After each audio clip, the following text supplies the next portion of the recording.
नमस्कार मंडळी, मी ललिता। आज मला सुट्टी होती त्यामुळे माझ्या आजचे थोडेसे रूटीन चेंज होतं। तर मला शॉपिंगसाठी जायचं होतं म्हणून मी निघाले होते बाहेर। तर आता खूप सगळा पाऊस चालू आहे पुण्यामध्ये सुद्धा, आणि पाऊस चालू होता तरी सुद्धा म्हटलं मला शॉपिंग करायची होती आणि सुट्टीचा एकच दिवस असतो, त्यामुळे मी मग म्हटलं की आपण बाहेर जाऊनच येऊयात, कारण नंतर वेळ भेटत नाही।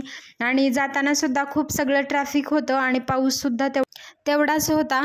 तर पाऊस होता तरी सुद्धा म्हटलं की आपण जाऊयात बाहेर, कारण मग सुट्टीच्या दिवशीच आपले जे काही आहेत घरची वगैरे कामं होत असतात, म्हणून मी इथे आले होते। आणि आमच्याच बाजूच्या कॉलनीमध्येच तिथे एक दहीहंडीसाठी लहान मुलांचा कार्यक्रम सुरू होता।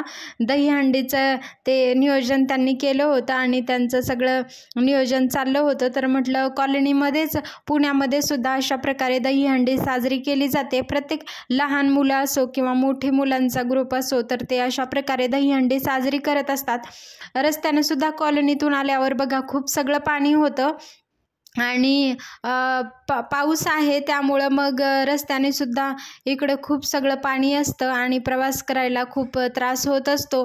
पण बघा इथे सुद्धा ही आहे एक पुण्यातली कॉलनी, आणि मग तिथेच बघा अशी गाड्याची वगैरे पार्किंग केलेली असते। आणि तसं तिथं पुण्यामध्ये कसं बाहेर पार्किंगसाठी जास्त जागा नसतात, त्यामुळे कॉलन्यामध्येच अशा गाड्यांची वगैरे पार्किंग केलेली असते। आणि जर आपल्या म्हणजे कोणाच्या इथे 4 व्हीलर वगैरे असतील तर अशा प्रकारे जिथे कुठे जागा असेल तिथे पार्किंग करावं लागतं, कारण बाहेर रोडवर सुद्धा कुणाच्या इथे पार्किंग करू दिलं जात नाही। आणि पावसाचे दिवस आहेत त्यामुळे मग वाहनांची ये जा असते, किंवा मग पावसामुळे बघा पाण्याचं वगैरे कितीही होतंय, पाऊस पडतोय, खूप सगळा मोठा पाऊस चालू होता। म्हटलं तरी सुद्धा आपण जाऊयात।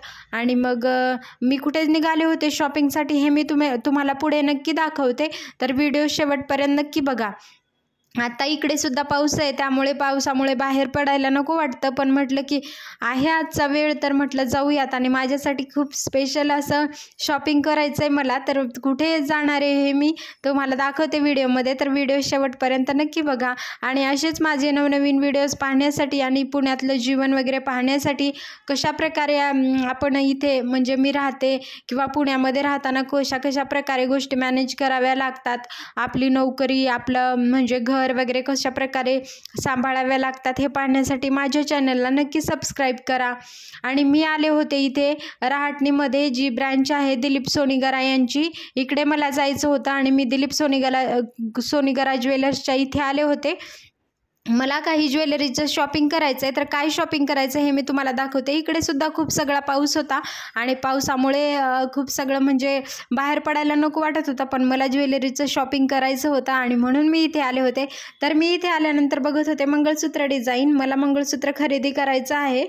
तर बघा याच्यामध्ये आता हे जे आहे हे मंगळसूत्र 12.5 ग्रॅममध्ये, फक्त जे असतं ना पट्टीमध्ये हे जे डिझाईन दाखवले तेच, वाटी आपल्याला सेपरेट करायचं आहे। तर त्याच्यामध्ये मी बघत होते डिझाईन कोणते कोणते आहेत, प्रत्येकाचं वेटसुद्धा मी सांगते। तर हे जे होतं इथे खूप छान छान असे मंगळसूत्राची डिझाईन होते, आणि हे सुद्धा पेंडंटमध्ये होतं, पण मला वाटीमध्ये हवं आहे।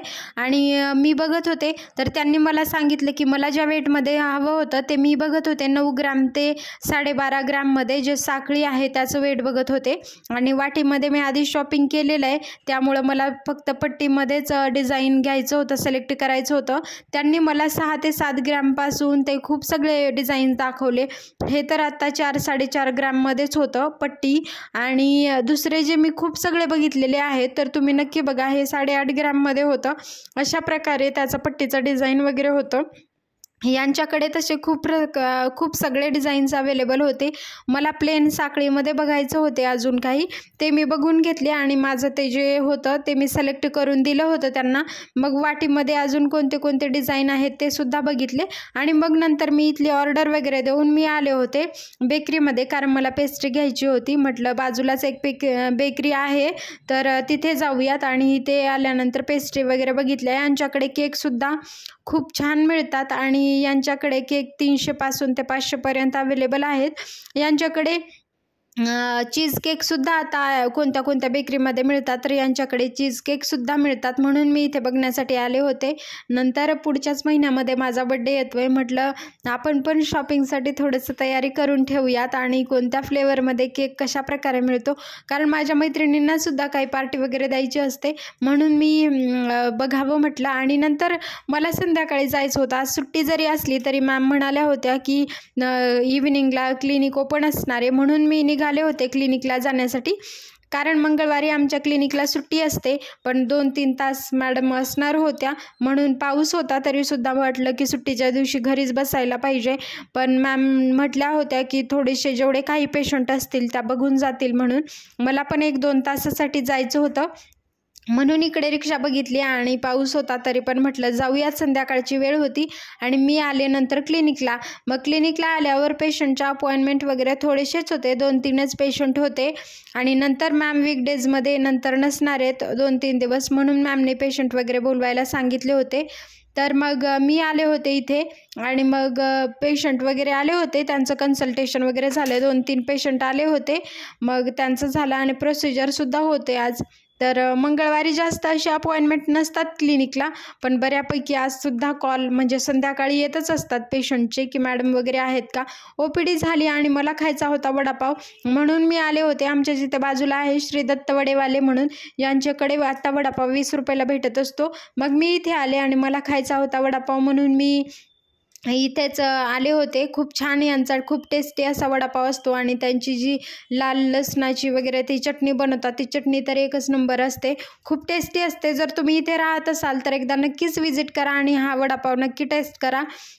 यांचा वडापावची आत्ता प्राईज आहे, इथे पहिल्यांदा यांनी सुरू केल्यानंतर 15 रुपयाला होता वडापाव, नंतर तो 18ला झाला आणि आता मग 20 रुपयाला हे वडापाव देतात. आणि खूप टेस्टी असा वडापाव असतो. मला कधी कधी जेव्हा खायचं असतं मी इथेच येत असते. बाजूलाच इथून सुद्धा एक समर्थ वडेवाले म्हणून आहेत, पण त्यांच्यापेक्षा मला तर हा वडापाव खूप टेस्टी वाटला. आणि मग मी नंतर निघाले घरी जाण्यासाठी. तर आज मंगळवार असून सुद्धा सुट्टीच्या दिवशी अशा प्रकारे माझं म्हणजे रुटीन होतं. तर मग अशा प्रकारे माझं रुटीन झाल्यानंतर मी निघाले होते घरी.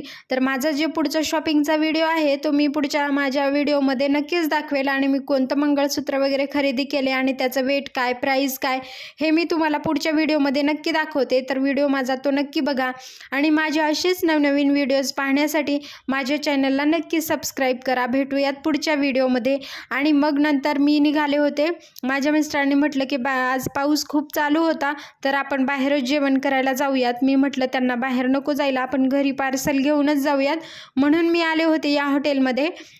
इथेच आमच्या इथेच एक आठवण म्हणून हे हॉटेल आहे आणि मी इथे आले होते. तर इथे आम्ही ऑर्डर दिली आणि मी ऑर्डरचा वेट करत होतो, मी आणि माझे मिस्टर. मग आम्ही ऑर्डर घेतली आणि आम्ही निघालो घरी जाण्यासाठी. तोपर्यंत ही हंडीसाठी जे काही होतं ते मुलांचा कार्यक्रम चालू होता. नंतर आम्ही ऑर्डर्स केली होती पालक पनीर आणि तंदूर रोटी वगैरे, राईस, जिरा राईस. तर आम्ही अशा प्रकारे आजचा दिवस हे केला. आणि कशा प्रकारे वाटला माझा आजचा दिवस तर नक्की सांगा. चला भेटूयात पुढच्या व्हिडिओमध्ये आणि व्हिडिओ पूर्ण बघितल्याबद्दल मनापासून धन्यवाद. भेटूयात पुढच्या व्हिडिओजमध्ये.